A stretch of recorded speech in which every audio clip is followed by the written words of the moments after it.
So, I traded my brother in the East Coast, some West Coast IPAs, and got some East Coast IPAs. Here's one from our friends at Eviltwin Brewing. This is a bit of an antisocial IPA. It's called I Always Felt Closer to IPAs Than I Did to People.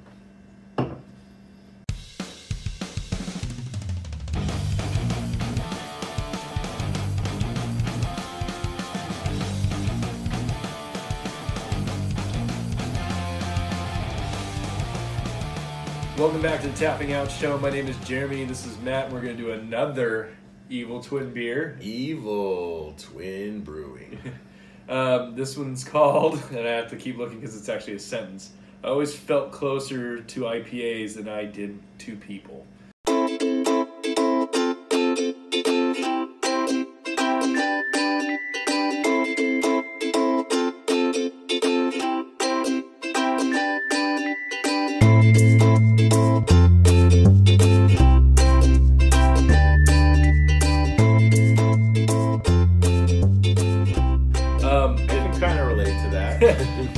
So here's the little difference between a lot of the stuff that we do from Eviltwin and what Matt got from the beautiful East Coast shore is that most Eviltwin beers that we get are more on my side of the spectrum. They're very dark, they're very heavy, they're very, very high alcohol. Yeah, I've only found like a couple. We just did the Lemonade IPA, but normally it's up your alley. So whenever I find IPAs from them, I'm always kind of stoked.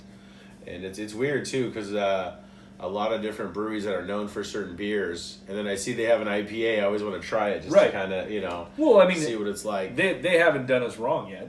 No, everything I've had from Eviltwin, and they have a cool name too. It always helps when you have a cool name and an even cooler distribution company. Yeah.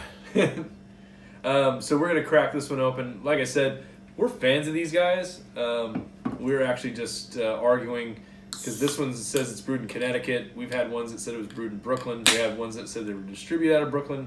So we'll probably research that later. But if you guys want to let us know, you guys can always email us. I know there's something about certain alcohol laws in states, so maybe they can't make things over 10% in Connecticut. Or maybe we just get it from the New York source, so they don't even bring up who actually, where it was brewed at. But I thought Eviltwin was in New York until I got... this beer here saying they're from Connecticut, and it says it was made in Connecticut, so, So, it's actually see-through. I mean... It's quite bubbly. Yeah, it's got pretty decent carbonation on it. It's actually really citrusy.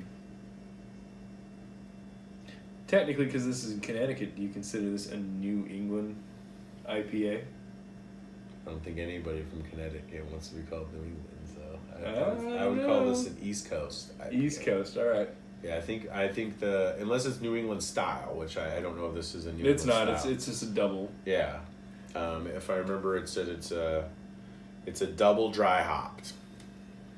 I'm a fan of dry hop. It's actually one of the very few styles of IPA I really, really dig. So I'm kind of looking forward to this just because of who it is and what it's for. And the name helps. Yeah, I love these guys though. They really haven't done me wrong, and we've had some pretty funky stuff from them. Anyways, ready? Cheers. Cheers.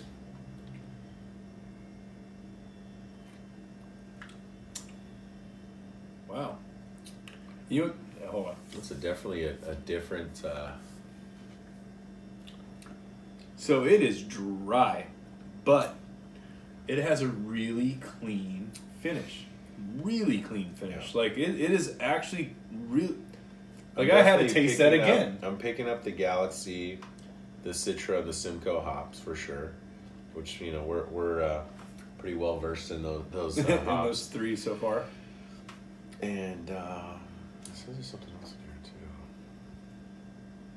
too. And Falconer's Flight, which... I've never... Yeah. Learn something new every day, apparently. But I kind of pick up those three. The reason why I was looking at it again is because it tastes like something that I haven't had before when I first taste it, and then it goes and it tastes like something I've had before, which I probably sound crazy right now. No, I get it. That's kind of what threw me off about this. It doesn't taste too dry, though. When I saw the double dry hop, I'm like, oh, great. No, well, that's what I'm saying. The beginning's really dry, but it has this really almost sweet finish to it, to where it's where you expect the bitter aspect It's after almost like a sweet hoppy blend, like sweetness, and then like you just kind of taste. Well, I almost wanted to, hops. I almost wanted to check again to see if there was any malt in it, because it almost has like a kind of, not a caramel, but First thing I want to say is this is an amazing beer and it's a good beer, but this is a really good IPA, and it's. I mean, I was just at the craft beer convention. I drank so many IPAs, and I can't really say this one tastes like any other ones. not and, at all. And that's always a good thing unless you don't like it and you're like, oh my God, you know. But this is, I mean, I almost want to talk to the brewer and like, what'd you do different about this? What it's just, you know, it like you mentioned the sweetness, because normally IPAs end dry. The dryness is in the end, right? Of the flavor. And a normal IPA, yeah, I got you. This kind of dry, and then it goes to sweetness. And in the flavor, it's almost, I don't want to say a flavor explosion, but it's almost like no, there's like a fruit flavor explosion in your mouth at the very end of this. It's amazing. but it's more subtle than that, though. You know what I mean? See, I don't believe the subtle part, and I actually enjoy the fact that it's like you kind of cringe from the first taste. It gets really sweet, and then you get like this burst of like almost candy style flavor in your mouth, where it's like almost like they opened up the hops, and you can kind of, taste it. And the alcohol percentage on this is 7.5, which it matches. I don't think it even this to me more like tastes like a 5 or a 6 just because it's so easy to drink. No, it's definitely a sessionable beer. Yeah, definitely easy to drink. Hard to rate. Oh, I don't. I have no. You're going first on this one, dude. Yeah, that's what I'm saying. Hard to rate. Man, 7.5. We're gonna have to actually read up on. It says Falconer's Flight, which I'm not sure if that's a hop or what that is, because you asked if there's some kind of malt in that. It tastes like there's some kind of a malt in here. It's the way this was brewed. I mean, hats off to the brewer on this one for sure. I'm gonna probably have to go.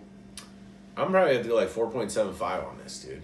I mean, I don't even know where you're at yourself on this. I'm kind of tied between 4.75 out of 5 or 5 out of 5. That's what I'm saying. I've kind of held back on just saying 5 because it's I'm gonna amazing. I'm gonna do a 4.75 for this particular reason.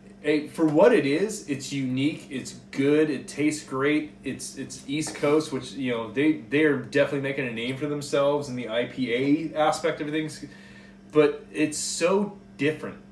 That's what I'm saying. Different, but in a good way. Not like, hey, some people are just trying to be different. It's just, okay, good. But I'm gonna say this is awesome beer. As for an IPA, which you don't like, no, for an East Coast IPA, the reason I'm not going to give this as a 5 is because to me, which we just had one that it literally hits all points. This doesn't have the IPA points. This is its own thing. Like, I almost wanted to say, right, Eviltwin, and be like, dude, you guys need to call this something different.